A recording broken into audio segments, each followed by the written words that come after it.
수괴를 몰락시키는 한수 몰수북수를 시작하겠습니다. 안녕하십니까? 안녕하세요. 네. 먼저 해외에서 저희 시청자 한 분이 보내주신 메일 하나 읽고 시작하겠습니다. 장원재 박사님, 저는 배나TV 구독자이고 특히 이춘근 박사님 강좌는 계속 보는 팬입니다. 제 소개를 간단히 드리면 현재 캐나다 토론토에 살고 있는 60대 중반의 해외 동포이고 사회적으로는 민주평통의 토론토 협의회 회장을 맡고 있는 최진학입니다. 예전에 국방부 정책기획관실에서 근무했고 지금은 통일에 관련된 민주평화통일 자문위원회 일을 하면서 대한민국의 안보와 통일에 관한 관심이 더 깊어졌습니다. 특히 최근에 잘못된 언론을 보면서 배나TV와 같은 건전한 방송이 많이 필요하다는 것을 절실하게 느끼며 한 가지 제안하고자 합니다. 365일 운동입니다. 언론은 사람의 몸에 눈과 귀와 같은 역할을 합니다. 그래서 사람의 일상적인 생활과 함께하는 것이기에 365일 운동이라고 했습니다. 현재 대한민국은 바른 언론을 빨리 세워야 한다고 봅니다. 즉 배나TV와 같은 바른 언론을 위해서 365일 운동을 해야 합니다. 1인당 365원 또는 3,650원 또는 36,500원 또는 36만 5천원 개인의 능력에 맞춰서 기부하는 것입니다. 바쁘시기에 긴 글은 불편을 드릴 것 같다 핵심만 간단히 말씀드렸습니다. 배나TV 후원 계좌로 작은 금액이지만 후원금 보내겠습니다. 조국 대한민국의 바른 언론을 위해서 앞장서주는 배나TV가 되주시길 간절히 기원합니다. 새해 복 많이 받으십시오. 캐나다 토론토에서 최진학 드립니다. 그리고 이 메일을 보내주시고 바로 365일 운동으로 36만 5천원 보내드렸습니다. 캐나다에서 동참할 수 있도록 권장해 보겠습니다. 이렇게 최진학님께서 메일을 보내주셨습니다. 네, 역시 배나TV는 국내에도 시청자가 많지만 미국, 캐나다, 중국 여기 아주 해외 시청자가 많은 것 같습니다. 아무튼 이렇게 성원해 주셔서 감사드립니다. 그리고 저희는 시청자 여러분들의 성원에 부응하고 보답하기 위해서 더욱 열심히 프로그램 제작하고 멋진 방송, 바른 방송하도록 노력하겠습니다. 감사합니다. 오늘 초대 손님 김나영 님인데요. 방송을 통해서 많이 이제 낯익은 분도 많으실 텐데 그래도 본인 소개 직접 한번 부탁드립니다. 네. 저는 2008년에 이제 대한민국에 들어왔고요. 지금은 강의만 하는 전문 강사로 활동하고 있습니다. 그러니까 북한에서는 탈북 전에 육군 7군단에서 중대정치도 7년 하고 전역 후에 이제 동부철도 천국이라는 데서 급전사령원 대위로 있다가 그러다가 이제 탈북을 했고요. 지금은 뭐 강원도 춘천에서 잘 살고 있습니다. 안보 강사로 결혼하셔가지고. 네, 그럼요. 네. 안찬일 박사님이 섭외를 하실 때 저 7자녀 모두 군인인 집안이라고. 그 뭐 전 그 7자녀가 모두 군인 장교가 돼서 이제 그 총대 가정이라고 북한에서도 한바탕 그 명성을 날렸고. 그럼 북한에서도 유명한. 그렇죠, 유명했습니다. 몇째세요? 7남매. 7자네. 우리 박사님은 7자에 그냥 기억을 하셨구나. 저 오빠만 7이에요. 그리고 저까지 8명. 저는 막내 외동딸이에요. 예. 그래서 이제 아버지께서 오래 군에 계시다가 전역하시고 그리고 이제 아버지가 군에 계실 때부터 고향이 군위군이었기 때문에 경상도. 군위군이었기 때문에 오빠들이 이제 정전되면서부터 태어나기 시작했는데 이놈 새끼들이 군대 갈 때까지는 통일이 될 거다. 그러면서 아들들을 낳는 걸 하나하나 군대 보내기 시작했는데 결국은 이제 저까지 이제 막내까지 이제 다 아버지가 이제 97년도 이제 전역을 하시고 87년도 전역을 하시면서 제가 이제 철도 대학이라는 데 갔는데 그때 당시는 제가 키가 작아서 군대 갈 키가 아니에요. 지금처럼 북한이 뭐 키고 뭐이고 막 그냥 우무적으로 가는 게 아니라 여자들 같은 경우는 선택을 하고 뽑아가기 때문에 키가 155 이상이 아니면 못 가요. 그래서 저는 키가 작기 때문에 아버지께서 저를 군대 보내고 싶었지만은 신체검사에서 탈락했기 때문에 저는 못 갔죠. 그래가지고 뭐 철도대학을 갔는데 이제 철도대학을 졸업하고 나서 이제 저희 아버지께서 그 조선인민군 정치지도원 대회가 딱 끝난 다음에 이제 김정일이한테다가 편지를 한 장 보내면서 그 편지가 이제 해답을 받으면서 그 막내까지 이제 군대 가게 됐죠. 그래서 저는 그 케이스가 신병도 거치지 않고 천국에서 이제 철도 천국에서 화선 입당을 하고 거기서 이제 그냥 이제 직발로 직행을 해서 이제 그 국민학교 가서 6개월 졸업하고 그냥 어깨다 별 달고 나왔죠. 그래서 네. 아주 그냥 저는 낙하산으로. 그러면 8남매가 다 장교라는. 네, 그렇죠. 네. 이거는 굉장히 이례적인 일 아닙니까? 그렇죠. 북한에서도. 네, 이 선군 정치 시대에 아주 번복이를 내세우는데 우리 김나영 씨네 가정이 최고의 번복이로 이제 롤모델로 딱 등장시킨 거죠. 김정일이가 등장시켰다. 이렇게 봐야 돼요. 아니 그럼 김정일이 직접 입대도 시켜주고 북한 전역에서 굉장히 유명한 가정이었다는 거 아닙니까? 그러니까 아버지께서 그때 네. 이제 조선인민군 최고 사령관으로 김정일이 추대되면서 조선인민군 정치지도원 대회를 했는데 그 대회에 오빠가 4명이 참가하고 왔는데 그러니까 이제 그걸 보면서 아버지께서 너무 감격해가지고 편지를 쓴 거예요. 근데 그 통일이 될 때까지 군복을 입고 있으려 했는데 나이 많아서 군복은 벗었지만은 오늘 보니까 내 새끼들이 이렇게 장군님이 잘 키워줘서 나는 통일을 못 받아 눈을 감을 것 같다. 젊으신 장군님을 모시고 우리 아들들이 내 대신 꼭 통일할 거다. 마지막에까지 내가 할 일이 있다면 내 새끼들을 몽땅 장군님을 지키는 8발의 총폭탄 수류탄으로 만들겠다. 이런 편지를 보내니까 그때 당시 김정일이 얼마나 감사했겠어요. 고맙습니다. 이런 가정이 있어서 우리나라가 든든합니다 하는 회답을 써주니까 그 회답 자체가 8발의 총폭탄 만들겠다는 걸 사인해 준 거니까 이거 당해서 이제는 한 발이 안 됐잖아요. 제 하나만 안 됐잖아요. 나머지 7명은 다 군복 입고 있었으니까. 그러니까 저는 이제 그때부터 당의 지시로 직행을 한 거죠. 그래서 저희 오빠들은 몽땅 제가 그 탈북하기 전까지도 이제 오빠들이 몽땅 큰 별을 달고 있었고 첫 번째부터 4번째 오빠는 이 각디 다 풀고 다 고급 군관이었어요. 월계수 다 달고 저게 그 월계수인가라 그 뭐지? 그 연장에 못 하는 거죠. 예, 여기다가 꽃 월계수 맞죠? 월계수를 달고 이 각디를 푼 거죠. 상자부터 북한은 이거 각디를 풀거든요. 고급 군관이거든요. 그러니까 그 편지를 아버지가 이제 타이밍에 맞게 잘 썼고 그게 편지가 아무나 써도 안 됩니다. 누구든지 그 뭔가 쓸만한 자격이 돼야 쓰는 거고 또 그게 올라가면 서기실에서 다 분류를 해서 이거 김정일에게 그렇죠. 보고를 할 만한 가치가 있는 걸 보고를 해야지 쓸데없는 건 보고도 안 되고 다 휴지통에 던져버리는데 그 김정일에게 보고가 됐고 김정일이 답신을 했다. 이걸 이제 접견자 이상의 이제 대우를 받는데 북한에서 그 당시에 이 선군 정치 시대 이제 롤모델이 필요하다. 롤모델을 만든 거죠. 그러니까 그때가 너무나도 타이밍이 잘 맞은 게 김정일이 김일성이 죽기 전에 이제 하나하나 다 넘겨가지 사겠는데 군대까지 가졌단 말이죠. 91년도에 이제 그 최고 사령관으로 이렇게 추대가 국방위원장 그런 거 가지고 그 다음에 정치지도원 대회에서 이제 또 다시 추대를 받고 이러니까 이제 저는 군, 당 다 가지고 있었는데 그때 또 인민군 가정에서 또 이런 편지가 올라오니까 너무 기쁜 김에 써줬는데 그리고 나서 이제 김일성이 죽었단 말이죠. 94년도 죽고 나서 김정일이 선군 정치라는 걸 하기 시작하지 않습니까? 근데 이게 선군 정치를 하기 딱 직전에 우리 집이 그러니까 그 촉매와 같은 역할을 해준 집이었죠. 그래서 그게 이제 선군 정치 가기 전에 이런 가정에 있어서 뭐 우리나라가 든든합니다. 이 편지 내려오니까 그때 이제 노동신문에 막 나오고 막 사진이 막 우리 가정이 다 찍어진 게 막 발표가 되고 이러다 보니까 노래가 그때 나왔어요. 나가자 군대로 하는 그런 노래가 나왔어요. 다 군대 가겠다는 노래가 나왔어요. 그래서 온 나라가 다 그냥 군대 가자는 풍이 불다가 94년도 딱 김일성이 죽으면서 선군 정치를 그냥 해버리니까 그때 군대만 있으면 사회주의 지킨다. 그래 아주 이게 바란스가 딱 맞은 거죠.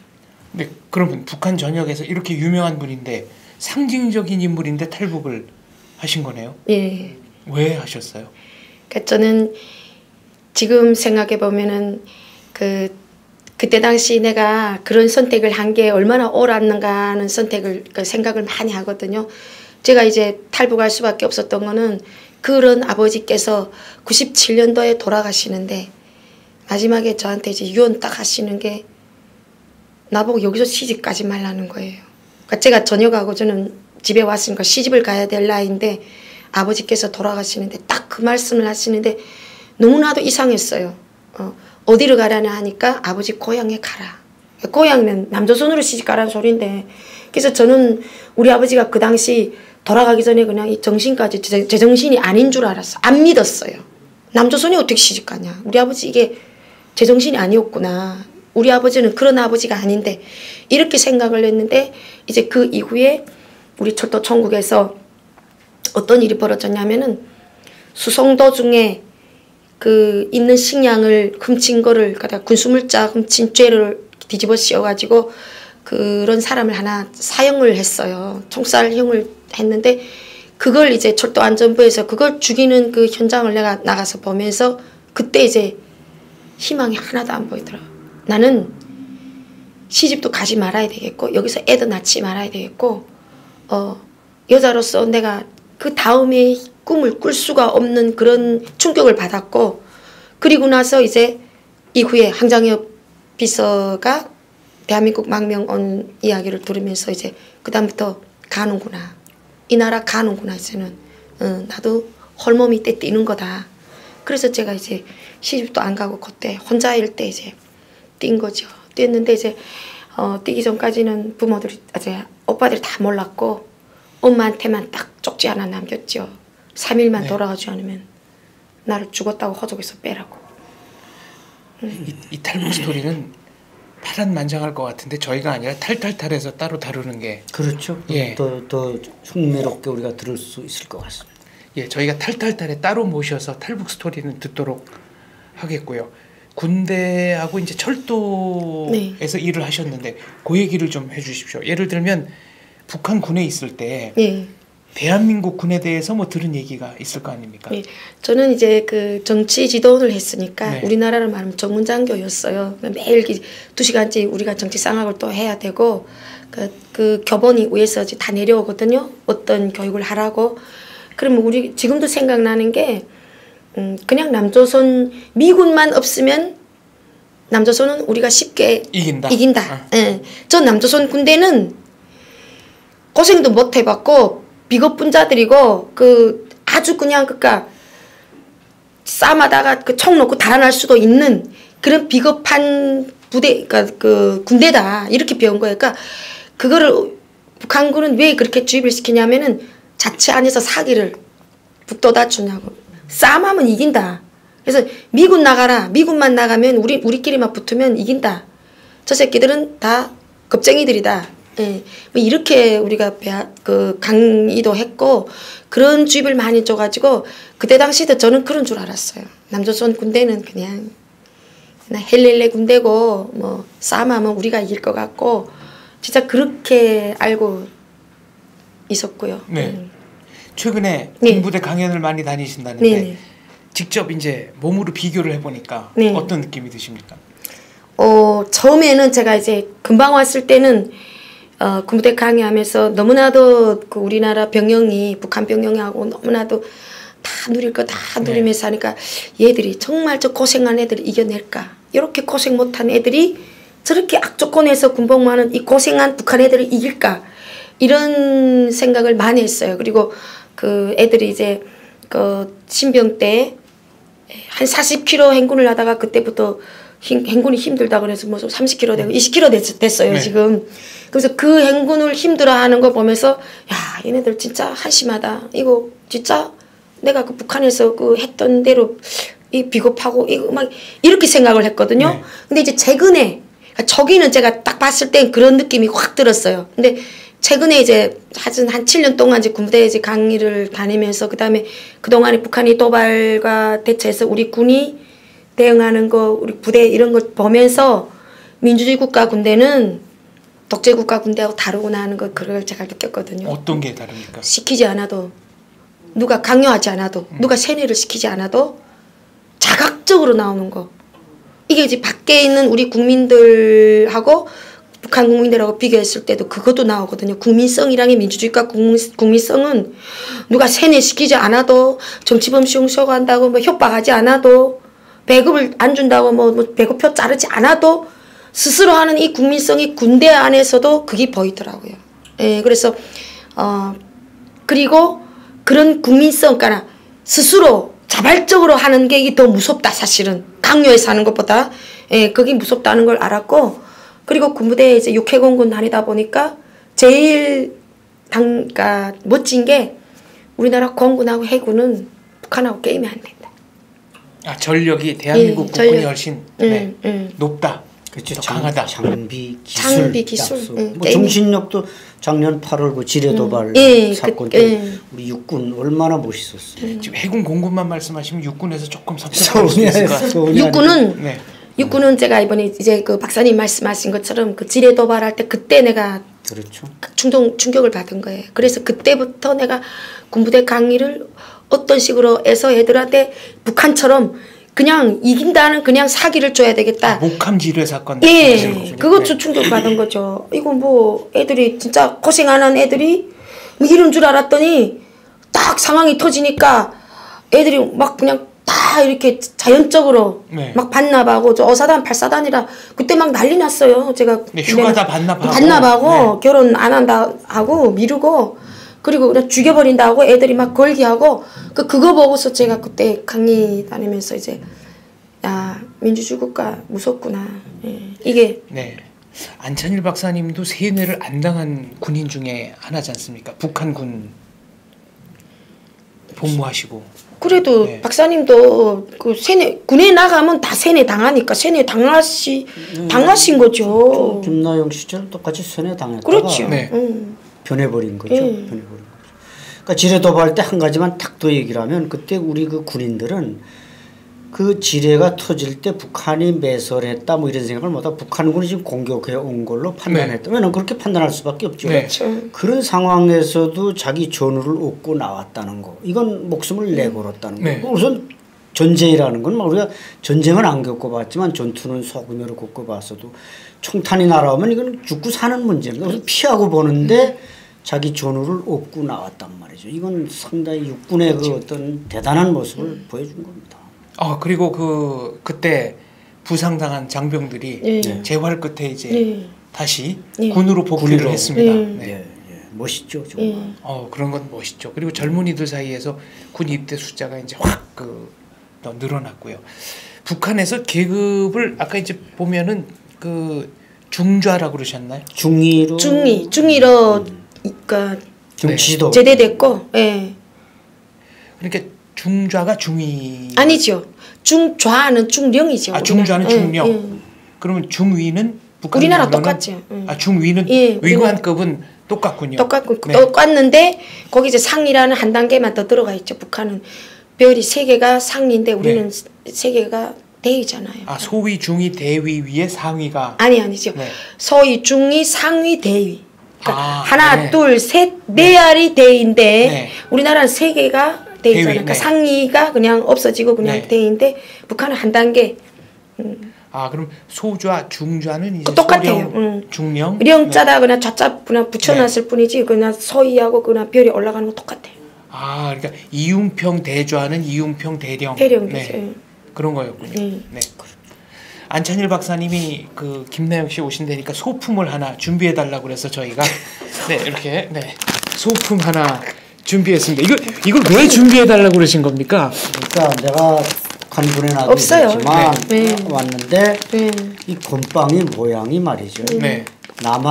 남북한 걸 다 봤는데 남북한이 비슷한 게 없어요. 남한 건 벌써 수준이 확 북한에서 그 1번째 북한째 보는 거 같은데 군대 곰빵을 보니까 북한 곰빵인지 남한 곰빵인지 비슷하더라고요. 겉모양은 겉모양. 뭐 맛은 우리께 좀 훨씬 있죠. 그래서 내가 우리 나영 씨도 북한군에서 곰빵 많이 먹어봤겠지만 북한 곰빵, 남한 곰빵을 갖다 섞어 놓으면 조금 헷갈린다. 근데 아마 북한 곰빵은 생긴 건 똑같네요. 생긴 건 똑같아요. 근데 아마 우리 집 구멍이 2개로 돼 있는데 북한 군방은 아마 4개가 돼 있지 않나. 그게 차이 나는데 네. 우리도 처음에 4개였던 것 같은데 요즘 2개로 바뀐 거 아닌지 모르겠어요. 근데 이것도 이거 후방 군대는 이거 없어요. 전방이나 있는 거지. 아, 이게 전투식량이니까 이게 없어요. 후방엔 잘 공급이 안 없어요. 돼요. 그 전방에 우리 박사님은 전방에 있었잖아요. 네, 최전방 DMZ에서. 그러니까, 그러니까 전년이거든요. 말하면 그러니까 북한 남자들이 가고 싶어하는 쪽이죠. 네. 최전방 나가는 게 거기는 공급이 좋으니까 그리고 거기는 좀 성분도 좋은 사람들 이렇게 골라 나가니까 거기는 이게 있어요. 근데 후방은 없어요. 북한군 북괴군 정훈장교로 근무하셨으니까 네. 그때 그러면 그 대한민국의 뭐 문화라든가 정치 상황에 대해서 직접 듣거나 뭐 읽으신 내용은 있습니까? 저는 놀랍게도 이게 남들이가 한국에 오니까 우리 탈북자들이 막 드라마도 봤다 뭐 또 했다는데 저는 너무 거짓식하게 사는 것 같아요. 전혀. 예, 저는 이제 군대에 있을 때는 하나도 접한 게 없어요. 나오니까 사회 나와서 한국 드라마도 봤고 노래라는 것도 봤지 군에 있을 때는 절대 그걸 저는 못 접하고 나왔거든요. 네. 그리고 전방 쪽이도 아니고 우리 후방 쪽이다 보니까 뭐 저는 이제 남한에 대해서 이제 군에 있을 때 들었던 거는 오빠들이 전방에 있으니까 전방에는 오빠들이 이제 한 번씩 집에 오면은 아버님하고 이야기하실 때가 전방에 대한 이야기 남한에 대한 이야기를 들었지 저는 군대에 있을 때 내 귀로 들은 건 없어요. 귀로 듣거나 본 건 없고 이제 군복을 벗은 후에 사회에 나와서 그런 것들을 접했죠. 정훈장교지만 위에서 내려온 내용을 그대로 이제 예. 강연을. 예. 네. 지금 또 경력을 보면은 이제 전역을 하고 동부철도 전국 전기철도처 예. 급전사령원 네. 철도국으로 가신 거네요. 그러니까 제가 그 아까도 말씀드렸지만 군대 가기 전에 철도대학을 나왔고 철도대학을 나와서 그 당시는 이제 제 전공 분야에 못 들어갔어요. 제가 전기철도를 전공을 했는데 그 전공 분야 못 들어갔어요. 그 분야 들어가자니까 뭐또 천국 땅 자녀들이 다 틀고 있어가지고 백이 없어가지고 못 들어갔거든요. 예, 그런데 이제 그 군대를 못 들어가고 이제 함흥역에 있었어요. 그때는 그냥 천국에 못 들어가고 함흥역에 있었는데 전역하고 오니까 제가 신분이 한 단계 상승이 됐잖아요. 우리 가정이 또 막 알려지고 그러다 보니까 이제 위에서 자연히 내 전공 분야로 어디 가겠냐 나 그쪽에 가고 싶다 하니까 그 분야를 배치해줘가지고 정말 여자들이 가기 힘든 직책에 간 거죠. 예, 그 제가 간 분야가 북한은 거의 다 저기 전기로 가기 때문에 전기 기관차에 전원을 공급하는 전기를 넣어라 끊어라 명령을 주는 사령원이었거든요. 그러니까 북한은 철도가 군대와 같기 때문에 모든 작업 지시들이 인민군대식으로 명령으로 하달이 돼요.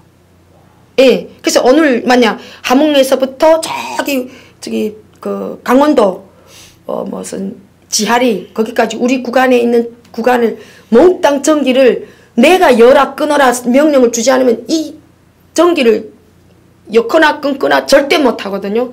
정전이 되었다가 발전소 불이 와가지고 정전이 되었다가 다시 전차선에 전기를 넣어줘야 되는 것도 지 마음대로 여면 안 돼요. 꼭 꼭대기에서 집으로부터 원산변전소 뭐 어디 함흥변전소 빨리 남쪽 방향 북쪽 방향 전기 투입하세요. 그래야 이 전기 투입합니다. 그 명령으로 무슨 무사고 뭐 2465일 원산변전소 남쪽 달로기 투입하시오. 투입하고 딱 우리 그 군대에서 장탄하면 장탄하고 쏴하면 쏴하고 딱 그 식으로 모든 게 다 명령 순환 체계예요. 복명복창. 예예. 네.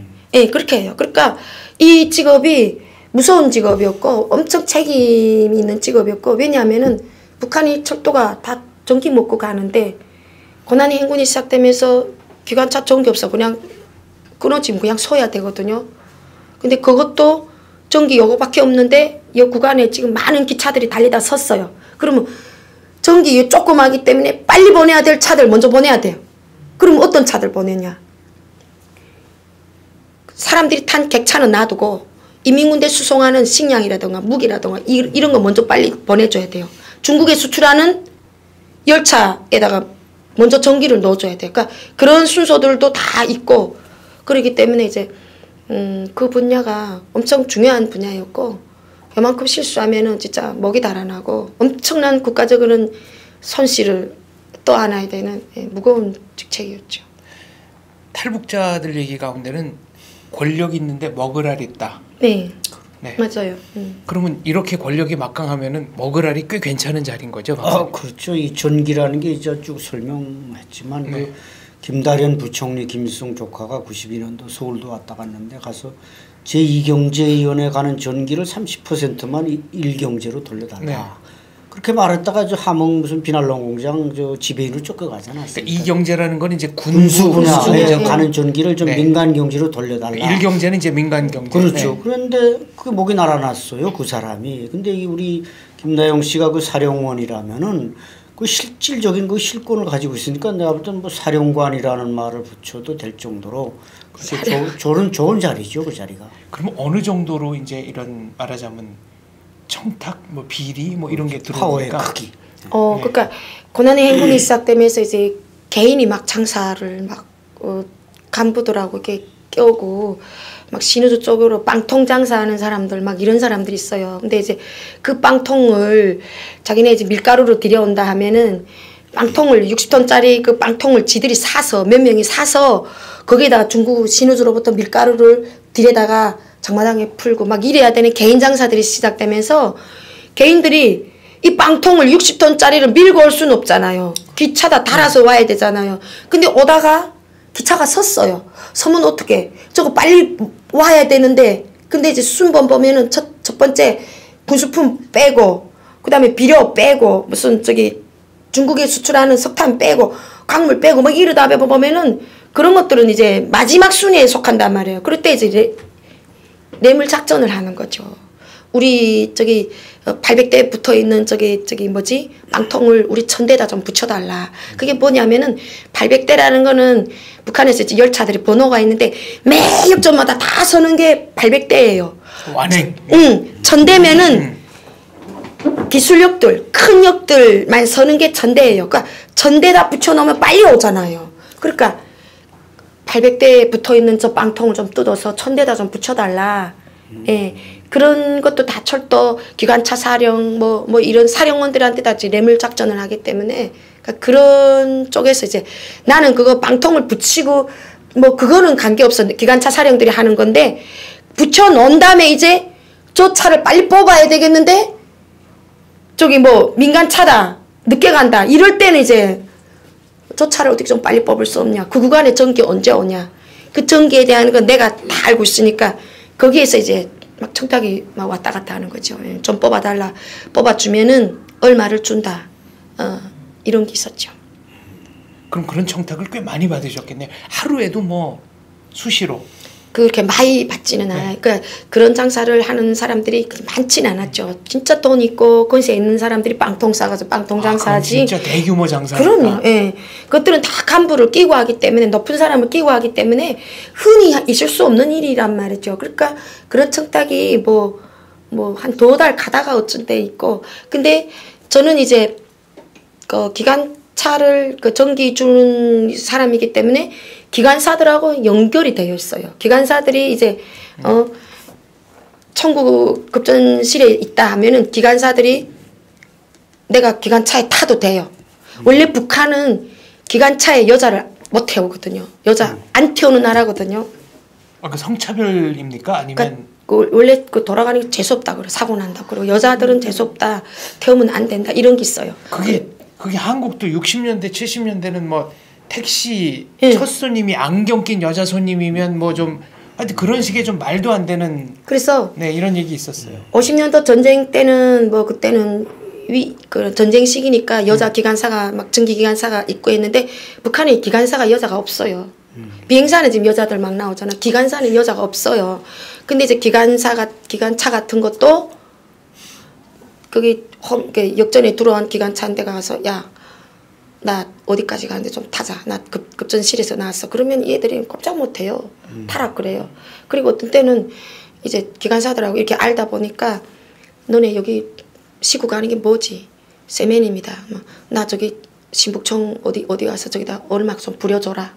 붓도 막 고쳐야 되겠다. 나 좀 세면 좀 부려줘라 하면은 기관사들하고 열차장들이 다 이렇게 한 저기 그룹이니까 가다가 이제 기차 서행하는 게 역전 들어가기 전에 차맞이 신호기 떨어지기 전에 서행하거든요. 거기서 이제 지어놓고 그냥 막 부려주는 거예요. 그러면 한 번 부리면 그냥 막 한 톤씩 막 그게 무슨 몇 사 부리고 가는 건 아니잖아요. 막 부리면 쌤에 막 한 톤씩 막 부려놓으면은 내가 이제 내려가지고 그거 이제 차 구해가지고 쌤에는 막 실어가지고 쌤에도 팔아먹고.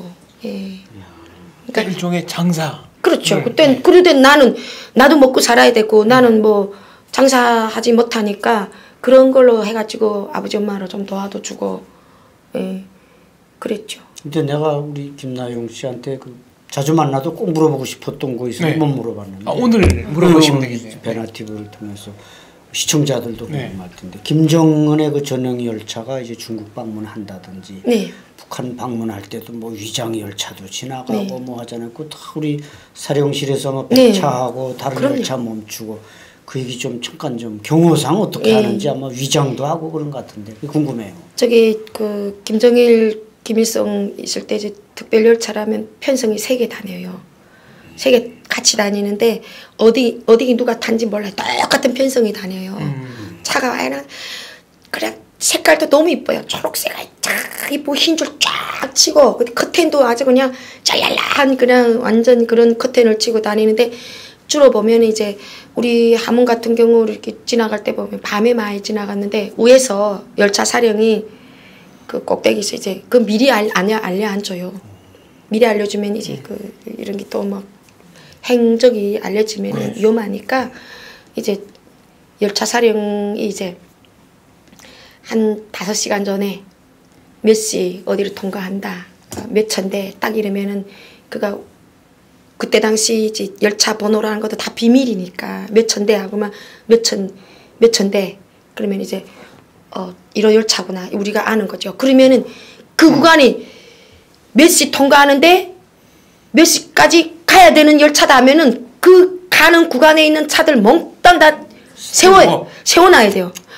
무슨 바쁘고 뭐 그거 없어요. 다 세워놔야 돼요. 그리고 이 차는 그냥 진짜 끝에서부터 끝에까지 서지 않고 가는데 딱 2번을 설 거예요. 2번 서는데 이제 그 기술력가나 바퀴 이제 검차 좀 해야 되니까 북한은 이제 다 그런 차로 가니까 철길이라면 그런 걸 검사하고 잠깐 장군님 가다가 쉬겠다면 쉴 뿐이지 그냥 가야 돼요. 얘는 통과해야 되는데 이제 그 구간에 들어가 있는 차들은 10,000대든 1,000대든 바쁜 거고 다 세워놓는 거예요.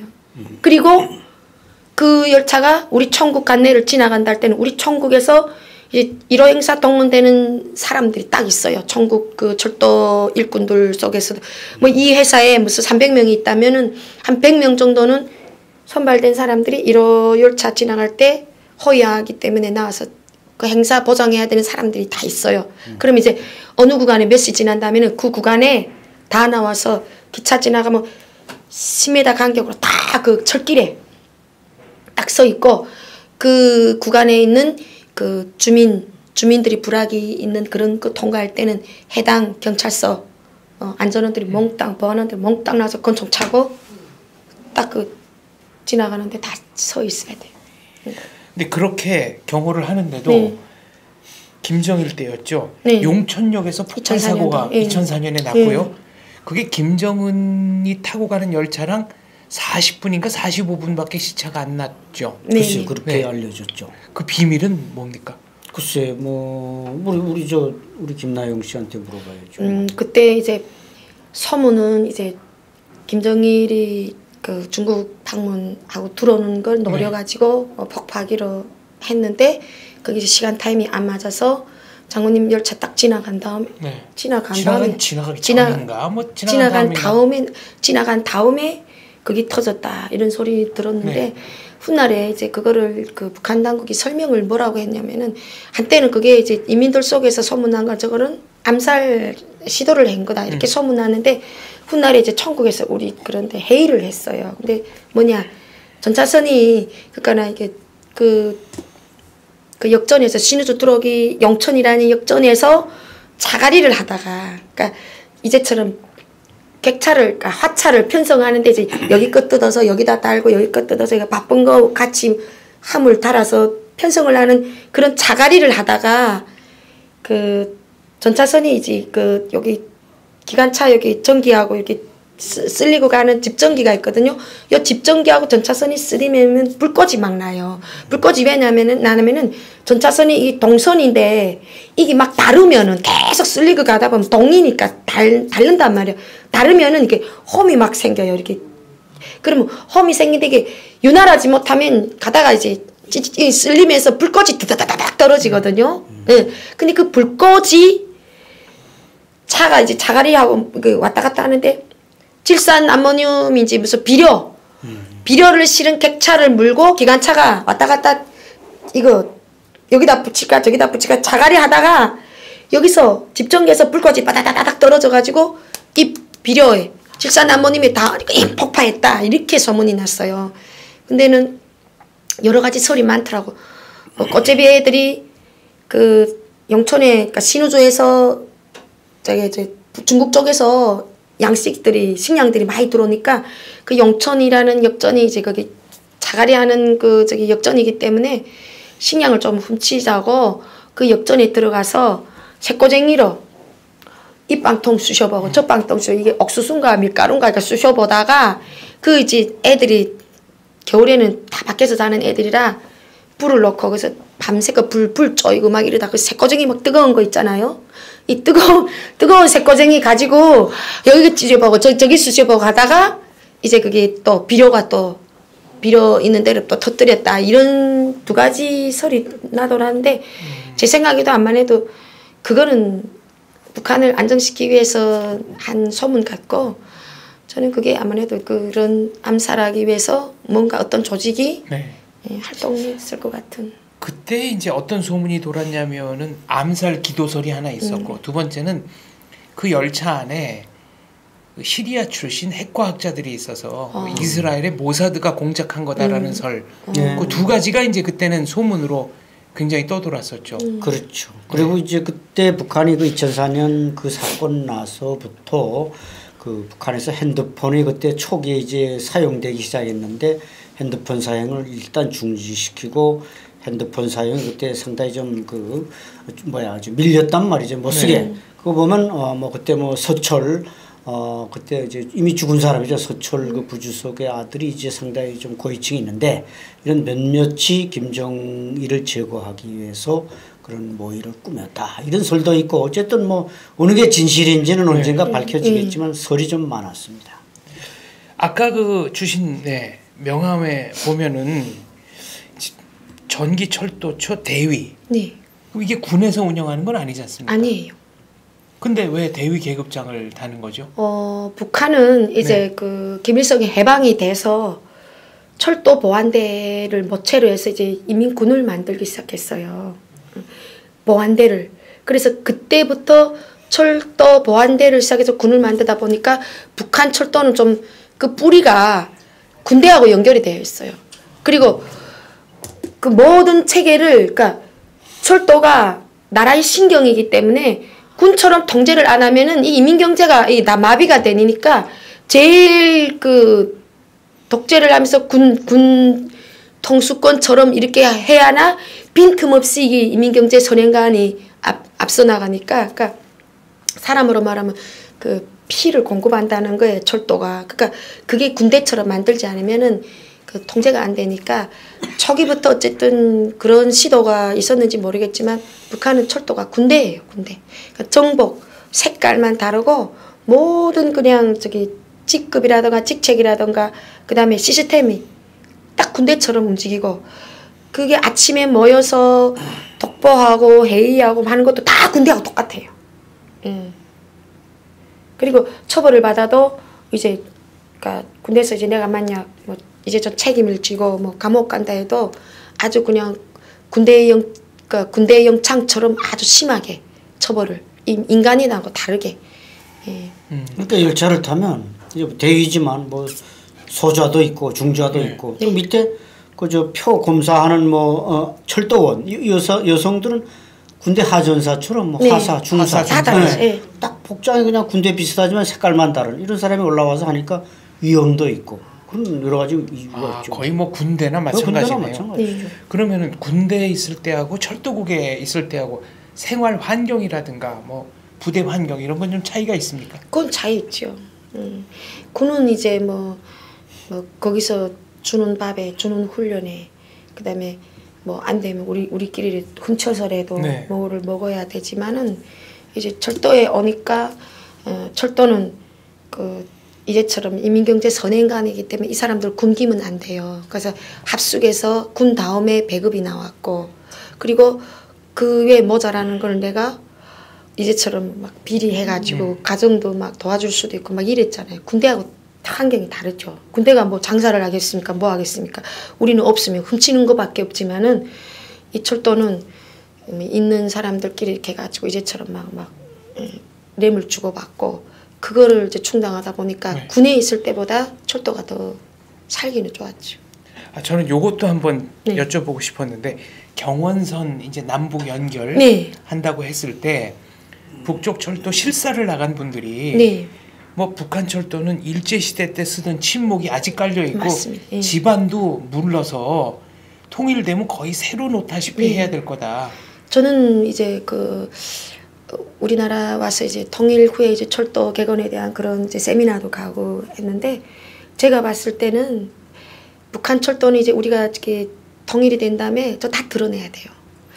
저 북한 철도는 일제 때 놓은 그 철도거든요. 그리고 북한은 그 일제 때 난 철기이기 때문에 단선이잖아요. 우리는 복선인데 단선이다 보니까 해안선을 따라가다 놨기 때문에 북한 기차가 속도를 낼 수가 없어요. 다 구빈돌이고 막 그냥 이렇게 가니까 속도 낼 수가 없어요. 이제 통일이 되면은 엄청난 힘이 있는 대한민국이니까 이걸 다 깎고 그냥 직선으로 복선으로 막 왔다 갔다 하게 만들어야 우리가 러시아 쪽이라 이게 물류가 더 많은 거지.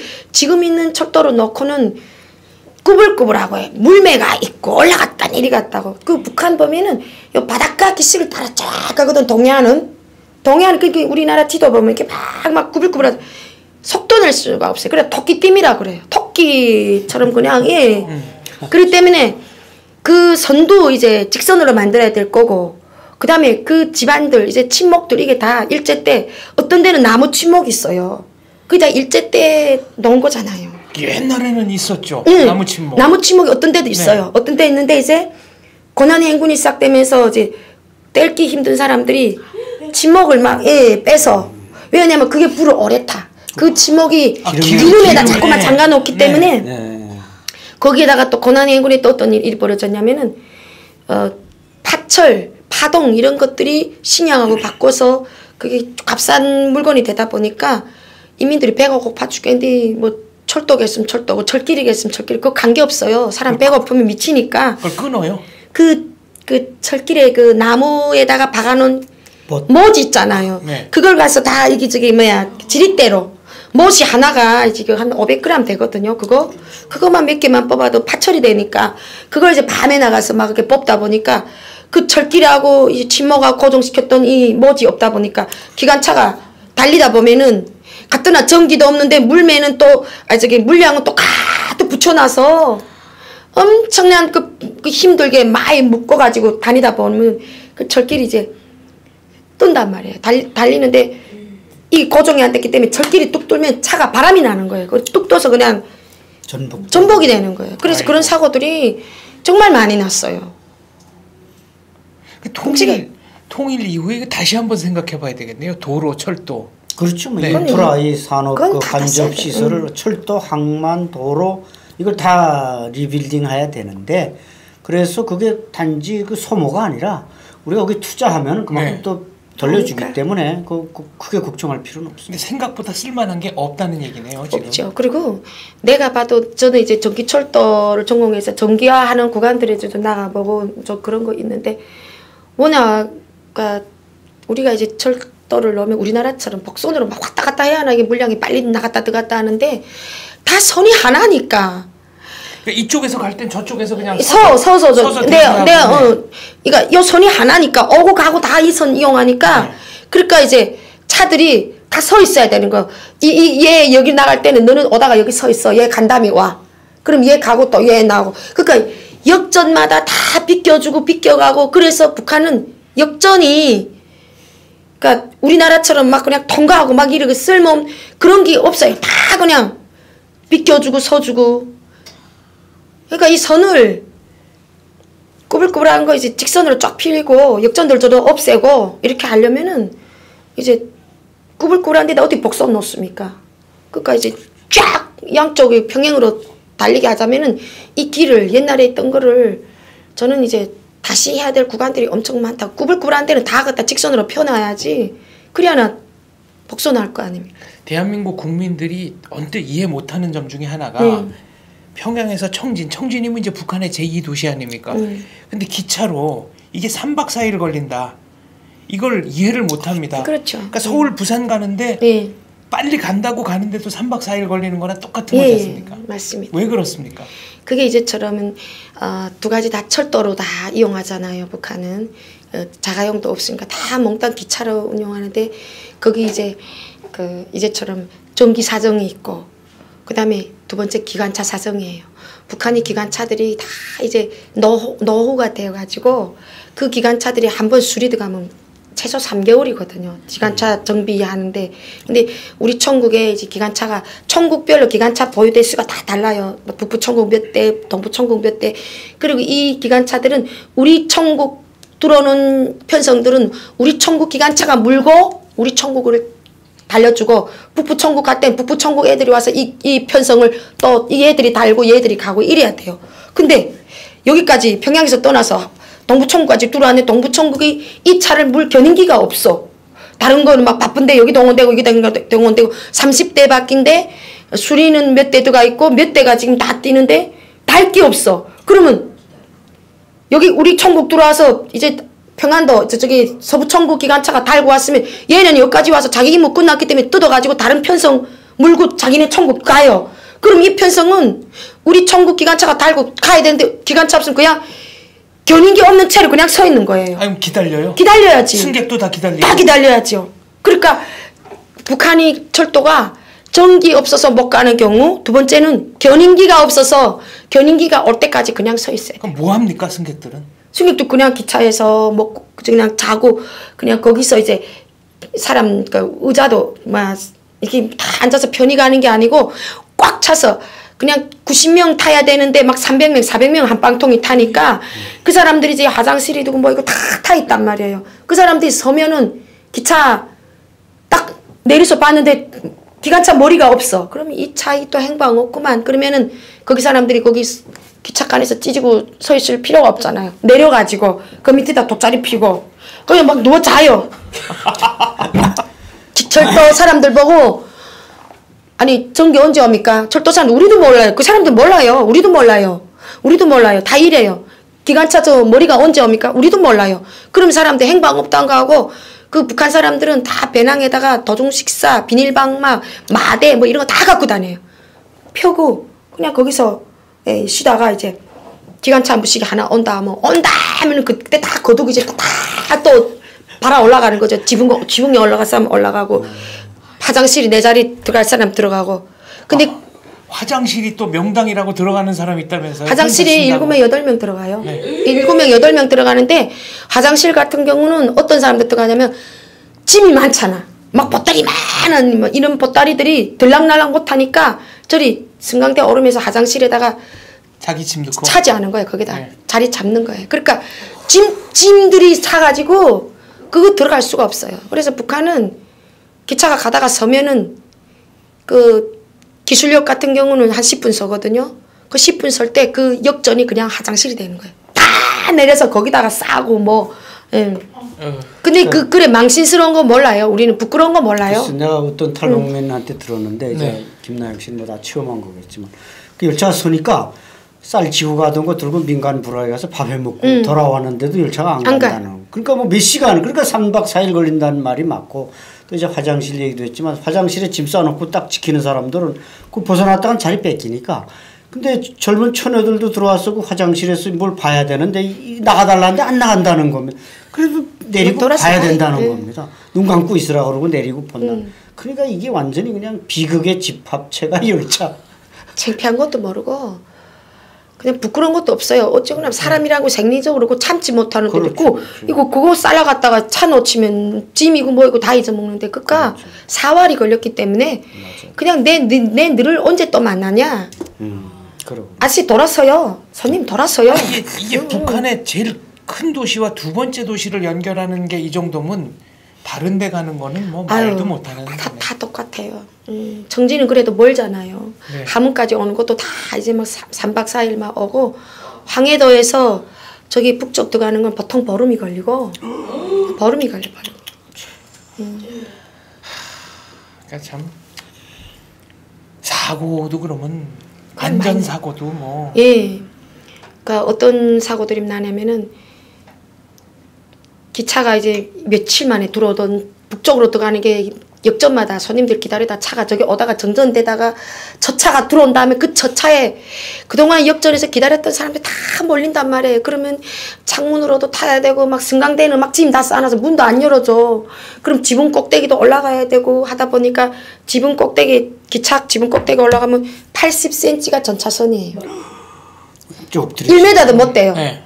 그럼 올라가는 순간 이거는 고압이에요. 3,300볼트예요. 예. 그러니까 이거는 그냥 일반 우리 교류 전기면은 부드드드드 이렇게 뛰는데 얘는 직류기 때문에 전차선 전압은 직류기 때문에 고압 3,300이 붙으면은 사람 툭 튀어나가요. 그러면 여기 내가 지붕이라는 걸 감각을 못하고 올랐다가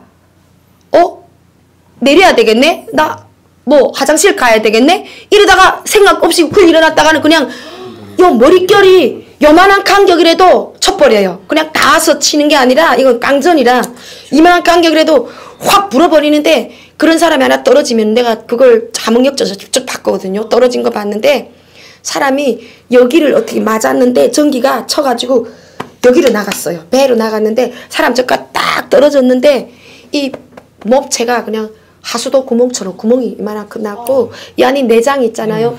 벨이고 간이고 막 패고 다 한 덩어리가 붙어가지고 그 한 덩어리가 그냥 저기 툭 던져져 있고 여기 없어 사람이 구멍이 났어 몸이 그 정도로 이렇게 사고도 나고 그 다음에 승강대지 짐 싸놓고 못 들어오니까 거기 이제 승강대 이렇게 달아맥혔잖아요.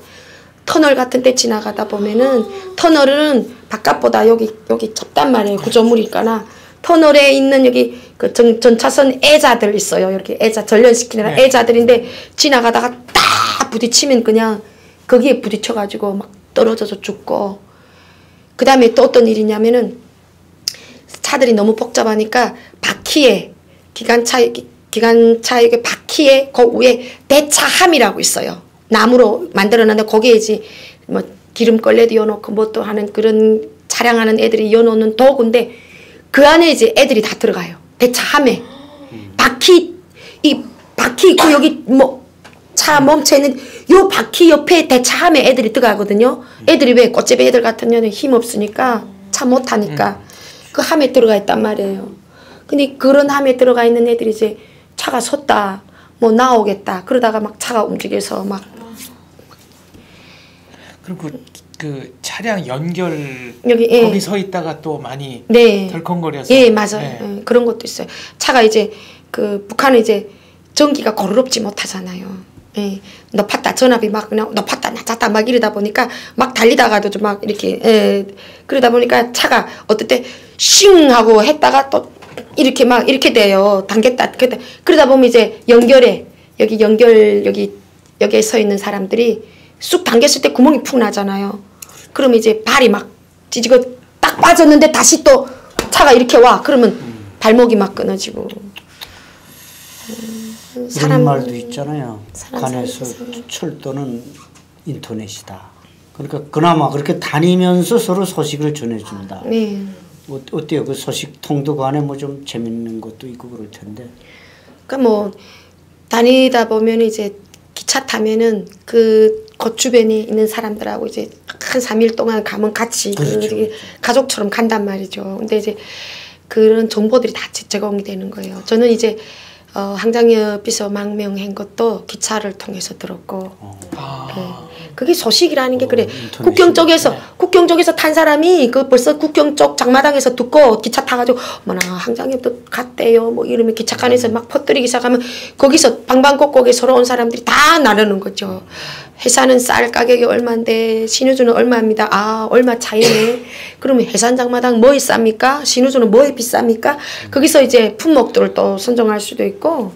그러니까 철도는 이제 그 오랫동안 철 빵통 위에서 같이 가기 때문에 거기서 정보를 여러 지역에 있는 사람들 모여서 알고 대합실도 마찬가지예요.